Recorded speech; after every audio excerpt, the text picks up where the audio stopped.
A gente está trazendo um tema importantíssimo aqui, muito sério, que ele é tratado por várias vertentes, assim, que é essa questão do suicídio. Durante muito tempo, a própria imprensa, no jornalismo, esse tema era um tabu. Não se falava do suicídio, era proibido fazer reportagens sobre suicídio, porque se entendia que isso incentivava as pessoas a cometerem. Para falar sobre esse assunto hoje, a gente está recebendo mais uma vez aqui no Super N a psicóloga Kênia Nepomuceno, que vem falar sobre a questão do suicídio especificamente, lógico, sobre a campanha Setembro Amarelo que trata desse tema. Bom dia, Kênia, seja muito bem-vinda, obrigada por aceitar o nosso convite. Bom dia, o prazer é todo meu de estar aqui falando desse tema tão importante. Kênia, como eu dizia, quando eu falava assim que era um tema que se trata de todas as vertentes, né? Tem algumas pessoas que tratam do ponto de vista psicológico, do ponto de vista da saúde, e outras pessoas tratam do ponto de vista espiritual e ficam se perguntando o que levam a pessoa a cometer suicídio. Como é que vocês, psicólogos, tratam desse tema? Eu digo relacionado aqui, lógico, eu falei psicologicamente, falei espiritualmente, mas vocês só tratam do ponto de vista de saúde ou vocês também enxergam outras questões que podem levar uma pessoa a cometer suicídio? Muito bem, isso que você disse, porque nós temos que abranger toda a perspectiva do humano, tanto psíquica, saúde, emocional e a questão também cultural, familiar. Então são várias vertentes dela. Então é importante a gente começar a pensar que para a pessoa, né, ela está lá num sentimento latente ali com a dor, né? Muitas das vezes essa pessoa não tem um sentido para a própria vida, que é o que gera, né, essa descrença, desesperança e talvez pensar sobre a própria morte. Mas é importante a gente pensar que há prevenção e por isso a campanha ela é tão importante para poder falar, né? Você iniciou falando algo fantástico sobre o mito, que é quanto mais falarmos, mais vamos incentivar. Isso é um mito, né? É uma inverdade. Quanto mais falarmos, mais pessoas vão se sentir acolhidas, né? E vão poder buscar por ajuda. É porque essas pessoas geralmente se sentem abandonadas, né? Exato. Como você disse, elas não encontram sentido para a vida, se sentem sozinhas, começa com uma depressão e às vezes tem gente na família que prefere não falar, faz de conta que não tá vendo e esse seria o maior erro que um familiar ou um amigo pode tratar, Kênia, porque a gente vê muita gente, às vezes até em ambiente de trabalho tem isso, quando uma pessoa diz que tá com depressão ou que já teve uma depressão, aí tem gente que vira a cara assim porque trata como frescura. Ah, isso é frescura, vai trabalhar, vai sair, e não é por aí, né? Exatamente. E isso, né, é um dos motivos, isso que você tá dizendo é importante, porque negar, você está dizendo que aquela pessoa é mentirosa, né? Que aquilo não é uma verdade para ela, e quem somos nós para dizer qual é o tamanho da dor que a outra pessoa sente, né? Então, quando a família, por exemplo, ela não dá conta de lidar com isso, né? Ela vai negando através de não, vamos trabalhar, vamos fazer outra coisa. Quem sabe buscar por auxílio de outras pessoas, porque a família também ou os amigos pode, por amar tanto, não saber lidar com essa situação e acaba negando, né? Então, mas o principal é saber ouvir. Isso que você disse é muito importante, né? Não falar do problema do outro. Ah, mas fulano é assim, né? Fulano, olha, ele passou por isso, superou, né? Desvalorizando a pessoa. E isso é uma característica que a família tende muito a fazer por não saber lidar também. Kênia, e você começou falando da prevenção, né? Que tem como prevenir o suicídio. Sim. Quais são os sinais, por exemplo, que a família pode observar, que já pode levar a família a acreditar que aquele parente, que aquele ente querido pode chegar a cometer, né, a atentar contra a própria vida? Uma mudança radical de comportamento, né? O isolamento é uma característica que acontece muito. O suicídio não está ligado, Delma, especificamente com os transtornos emocionais ou mentais, né? Então, não significa que uma pessoa com depressão, ela vai tirar a sua própria vida, ou quem não tem depressão não vai fazer isso. É importante a gente pensar sobre isso, porque às vezes a gente fala, fulano é tão bacana, trabalha, estuda, continua a vida normalmente, mas isso significa que ele não vai tentar contra a própria vida. Então, os sinais são isolamento, agressividade, mudança de humor, né? Mudança de comportamento. A pessoa, ela começa a se isolar do ponto de vista de não querer sair mais, ou tá na própria casa e não conversa com essas pessoas, né? Ter comportamentos compulsivos com alimentação, com o sexo, com ouvir músicas muito pejorativas no sentido de, assim, autodestruição, né? Então, esses são os sintomas que a gente avalia a princípio. Kênia, eu acho que outro ponto muito importante que eu gostaria que você falasse é que, como a gente está falando aqui, essas pessoas se fecham pro mundo. Sim.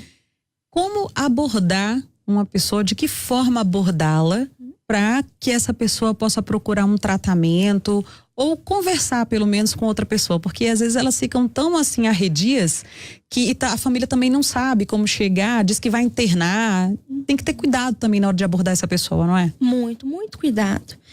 Vamos lembrar que tudo parte da conversa, né? Então, para primeiro abordar, senta com essa pessoa, busca um local acolhedor.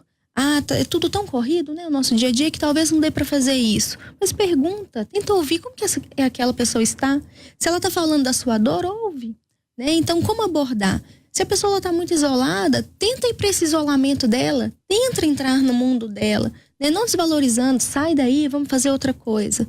Mas é também ajudar que você pode entrar no mundo dela, né? Não sei se eu consegui ser clara quanto à sua pergunta, mas não tem muito segredo no quesito de você se aproximar da pessoa, né? Então lembrar que quanto mais humano você for, melhor vai ser para essa pessoa. É esse ponto que eu gostaria de chegar, ser humano, né? Ter tato na hora de falar com a pessoa. Exato. Uma outra questão também que às vezes a gente trata é sobre o CVV, que é o Centro de Valorização da Vida. Como eu falava no início da entrevista, porque eu já vi situações de pessoas, já tive pessoas no meu círculo de amizade que passou por essa situação e elas têm dificuldade, eu não sei se é vergonha, de falar com a pessoa quanto mais próxima aquela pessoa é de quem está com o problema. E é mais fácil, às vezes, conversar com alguém que não conhece e ela consegue conversar de forma anônima, que é o que acontece com o CVV, né, Kênia? Qual o papel que você avalia do CVV hoje nesse trabalho no combate ao suicídio? Um papel importantíssimo, né? E vale aqui falar um número de CVV, né? Que é 188, que ele é um número que você pode ligar para ele a qualquer hora do dia. Então você pode ligar para esse número, que tem pessoas que, se não são profissionais da área, são altamente treinados para isso, né? Os voluntários, eles passam por treinamento, passam por experiências, né? Então são pessoas preparadas para isso, com um ouvido muito acolhedor. Então o papel do CVV é muito importante. E isso que você disse de buscar ajuda, nós temos hoje dados estatísticos que as pessoas vão na madrugada para o Facebook, para grupos de ajuda.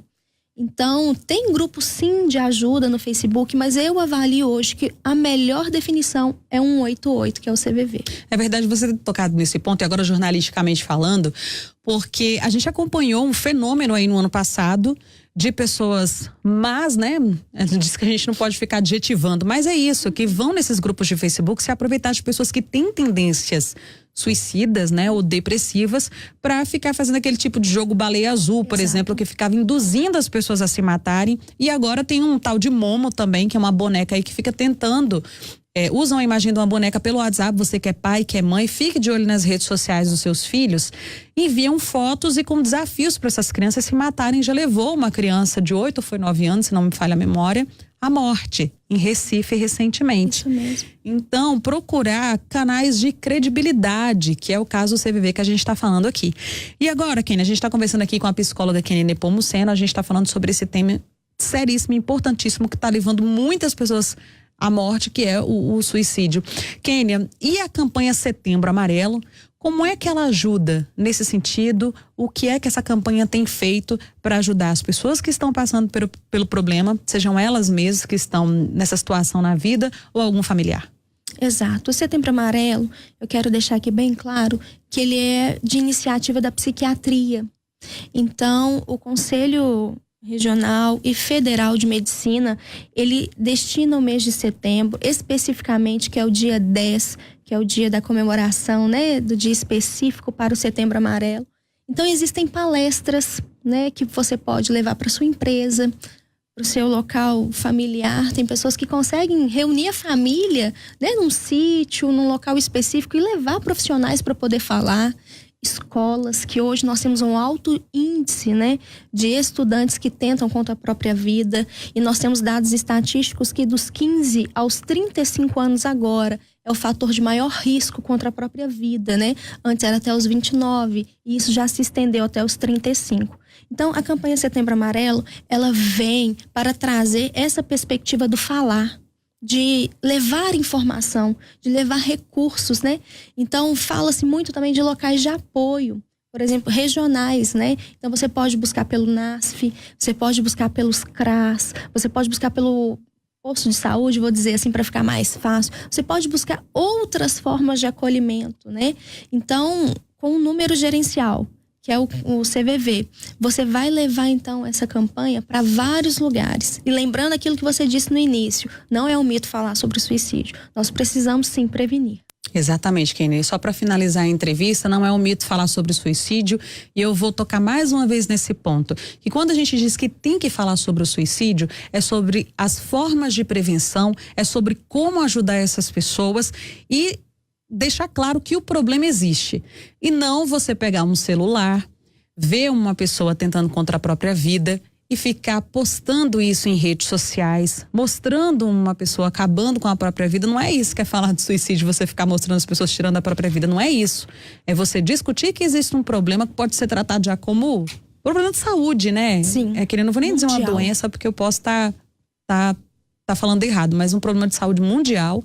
Isso é que é discutir. E não você ficar espetacularizando, se aproveitando da tristeza, da depressão, do sofrimento de uma pessoa para ficar buscando cliques em redes sociais. Kênia, muito obrigada pela sua participação mais uma vez aqui. Seja sempre muito bem-vinda ao Super M. Muito obrigada, eu que agradeço, e que a gente possa usar esse meio, né, de comunicação para levar tanta informação como tem sido feito.